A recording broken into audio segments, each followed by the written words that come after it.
எல்லோரும் கேட்டுக்கிட்டே இருந்த வீடியோ தான். உங்கள் முடி எப்படி இவ்வளோ கருகருன்னு இருக்குது, அடர்த்தியாக இருக்குது, நீளமாக இருக்குது, நீங்கள் என்ன ஹேர் ஆயில் யூஸ் பண்ணுறீங்க அப்படின்னு சொல்லி கேட்டுக்கிட்டே இருந்தீங்க. அதுக்கான வீடியோ தான். என்னென்ன பொருள் தேவை அப்படின்னு சொல்லி பார்க்கலாம் வாங்க. நான் மொத்தம் 9 பொருள் எடுத்திருக்கேன். இது எல்லாமே நேச்சுரல் தான், எங்கள் வீட்டிலே இருக்கிற பொருள் தான். பாருங்கள் என்னென்ன பொருள் இருக்குதுன்னு. செம்பருத்தி இலை, கறிவேப்பிலை, முருங்கை இலை, வெள்ளை கரிசலாங்கண்ணி, மருதாணி, வெந்தயம், அதுக்கப்புறம் கத்தாழை, வேப்ப இலை, இதெல்லாம் தான் எடுத்திருக்கேன்.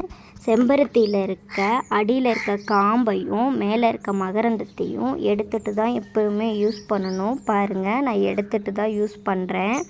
எடுத்ததுக்கப்புறம் செம்பருத்தி இலை எல்லாமே நான் ஒவ்வொரு கைப்பிடி அளவு தான் எடுத்திருக்கேன். ஏன்னா நம்ம காய்ச்ச போகிறது கம்மியாக தான், 1 லிட்ரு எண்ணெய்க்கு தான் காய்ச்சுறேன். அதுக்கு நம்ம கம்மியாக தான் போடணும்.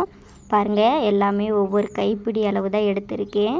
அதெல்லாம் ஒரு ஓட்டுனதுக்கப்புறம் கரிசலாங்கண்ணியும், வெந்தயம், அதுக்கப்புறம் கத்தாழையில் இருக்க அந்த சைடில் இருக்க முள்ளாக இருக்குது பார்த்திங்களா, அதை எடுத்துட்டு அந்த ஜெல்லை மட்டும்தான் போடணும். எப்போவுமே எண்ணெய் ஆட்டுறோம் அப்படிங்கும்போது அந்த ஜெல்லை மட்டும்தான் போடணும். ஜெல்லை போட்டுட்டு அரைக்கணும். அரைக்கும்போது மசியலை அப்படின்னா தண்ணி சேர்க்கக்கூடாது, தேங்காய் எண்ணெய் தான் யூஸ் பண்ணணும். பாருங்கள், நான் எண்ணெய் ஊற்றி தான் அரைக்கிறேன்.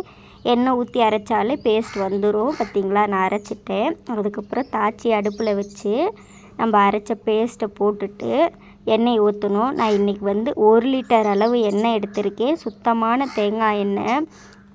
இப்போ எல்லாம் தேங்காய் எண்ணெய் ஏதோ சல்ஃபர் கலந்து காய வைக்கிறாங்களாம். அது ஒரே நாளையிலே காஞ்சிருதான். அந்த எண்ணெய் யூஸ் பண்ணீங்க அப்படின்னா முடி வளராது. எண்ணெய் குறை சொல்லக்கூடாது. இது சுத்தமான தேங்காய் எண்ணெய், எங்கள் வீட்டிலே நாங்கள் அரைச்சது. நீங்களும் அது மாதிரி மரச்செக்கில் அரைச்ச எண்ணெயவே வாங்கி யூஸ் பண்ணுங்கள்.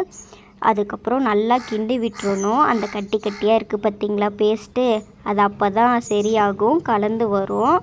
நான் கிண்டி விட்டுக்கிட்டே இருந்தேன். அதுக்கப்புறம் நல்லா கொதித்து வந்துருச்சு. நான் அதுக்கப்புறம் கருப்பு கலரில் மாறும் எண்ணெய் கருகருன்னு மாறும். நல்லா வாசனையாக வரும், மூலிகை வாசமாக வரும்.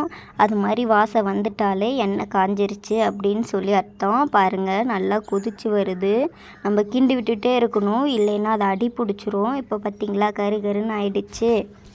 அதுக்கப்புறம் ஒரு ஒயிட் கிளாத் எடுத்து வடிகட்டி பாட்டிலில் ஸ்டோர் பண்ணி வச்சுக்கலாம். வாரத்தில் 2 தடவை தலை குளிக்கணும். 5 நாள், வாரத்தில் 5 நாள் இந்த எண்ணெய் தடவலாம். உங்களால் எண்ணெய் தயார் பண்ண முடியும் வீட்டில் அப்படின்னா நீங்கள் இது மாதிரி செஞ்சு தலைக்கு தேய்ங்க, கண்டிப்பாக முடி வளரும். இல்லை என்னால் செய்ய முடியல, உங்களால் சேல்ஸ் பண்ண முடியுமா அப்படின்னு நீங்கள் கேட்டிங்கனாலும் நான் சேல்ஸ் பண்ண ட்ரை பண்ணுறேன். எதுவாக இருந்தாலும் கமெண்ட்டில் சொல்லுங்கள். இங்கே பாருங்கள், எண்ணெய் நான் 1 லிட்ரு எடுத்தேன், இவ்வளோ எண்ணெய் தான் எனக்கு இருக்குது.